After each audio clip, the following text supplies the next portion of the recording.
Good morning, सुप्रभात।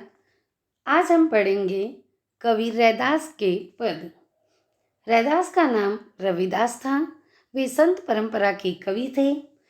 भक्ति काल में भक्ति की दो धाराएं बही, निर्गुण भक्ति और सगुण भक्ति। निर्गुण भक्ति की भी दो शाखाएं थी, ज्ञान मार्गी और प्रेम मार्गी। कवि रैदास ज्ञान मार्गी शाखा के कवि थे, संत परंपरा के कवि थे।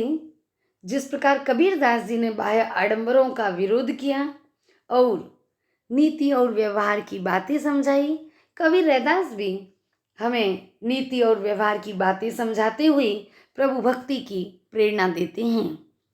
इस पद में कवि रैदास ने प्रभु की भक्ति की है, प्रभु से प्रार्थना की है और वे प्रभु से प्रार्थना करते हुए क्या कहते हैं, आइए हम समझने का प्रयास करते हैं। अब कैसे छूटे राम नाम रट लागी। कवि रविदास अर्थात रैदास कहते हैं कि अब कैसे छूटेगी, अर्थात ये आदत कैसे दूर हो सकती है, क्योंकि मुझे तो राम के नाम का गुणगान करने की आदत हो गई है, रट लग गई है। जैसे पपीहा प्यू प्यू पुकारता है, वैसा मेरा हृदय भी राम राम पुकार रहा है। मन में राम के नाम की रट लग गई है। कवि रैदास कहते हैं, हे प्रभु आप तो चंदन के समान हैं। प्रभु जी तुम चंदन हम पानी, तुम चंदन के समान हो और हम भक्त हैं पानी के समान हैं। जाकी अंग अंग बास समानी, जिसकी खुशबू अंग अंग में समा गई है। जिस प्रकार पानी के साथ मिलकर चंदन घिसने पर ही रंग निखारता है, खुशबू देता है, उसी प्रकार भक्तों से भी प्रभु का महत्व बढ़ता है। प्रभु आप चंदन हैं और मैं पानी के समान हूँ। पानी के मेल के साथ ही चंदन और उसकी खुशबू जुड़ी है। चंदन और पानी के मेल से उसकी सुगंध को अलग नहीं किया जा सकता है। उसी प्रकार आपके नाम की धुन मेरे तन में, मेरे मन में व्याप्त हो गई है। प्रभु आप अगली पंक्ति में कह रहे हैं, तुम घन बन हम मोरा। हे प्रभु तुम घन बादल के समान हो और हम मोर पक्षी के समान हैं। जैसे मोर पक्षी बादलों के आने की प्रतीक्षा करता है, वैसे ही प्रभु मैं आपके प्रेम को पाने की प्रतीक्षा करता हूँ। आप घन के समान हैं और मैं जंगल में रहने वाला मोर हूँ।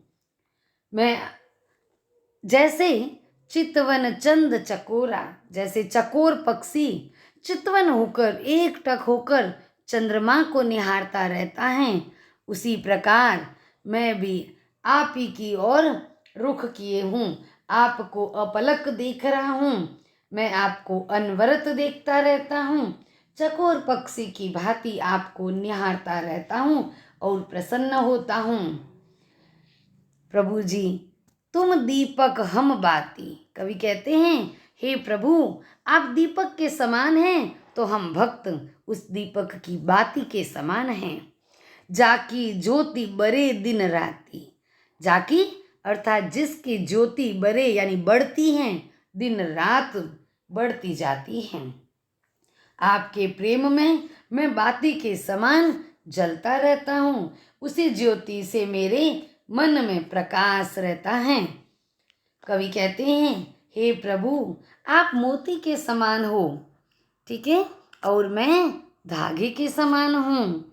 प्रभु जी तुम मोती हम धागा, जैसे सो नहीं मिलत सुहागा। कवि अनेक उपमाएं देते हुए प्रभु से प्रार्थना करते हैं और कहते, हे प्रभु आप मोती के समान हैं और हम उस मोती को पिरोने वाले धागे हैं।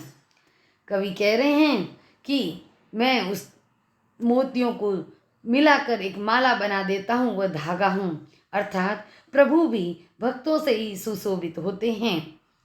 प्रभु जी जैसे सो नहीं मिलत सुहागा, सोने में सुहागा मिला दिया जाए तो सोने की चमक बढ़ जाती हैं। उसी प्रकार हे प्रभु, भक्त और भगवान दोनों मिल जाते हैं तो उसकी चमक, आत्मा की ज्योति और बढ़ जाती हैं। कवि कह रहे हैं कि आत्मा और परमात्मा मिल जाएंगे तो उसका महत्व बढ़ जाएगा। आपके नाम का स्मरण करने मात्र से भक्त का अर्थात मेरा महत्व भी बढ़ जाएगा। हे प्रभु, तुम स्वामी हम दासा। आप स्वामी हैं, हम तो आपके दास हैं, सेवक हैं। ऐसी भक्ति करे रैदासा। यह रैदास कवि ऐसी प्रभु की भक्ति करता है। मैं इसी तरह आपकी भक्ति करता हूँ। तो कवि रैदास इस पद में प्रभु की भक्ति कर रहे हैं, वंदन कर रहे हैं और कह रहे हैं कि आप भगवान और भक्त एक दूसरे से अनन्य हैं। उसे कोई अलग नहीं कर सकता है, उसे कोई जुदा नहीं कर सकता है। भगवान और भक्त का रिश्ता सदैव से बना आया है। आपको पद का अर्थ स्पष्ट हो गया होगा। यदि आपको ये वीडियो पसंद आया है तो लाइक करें, शेयर करें और मेरे चैनल को सब्सक्राइब करें।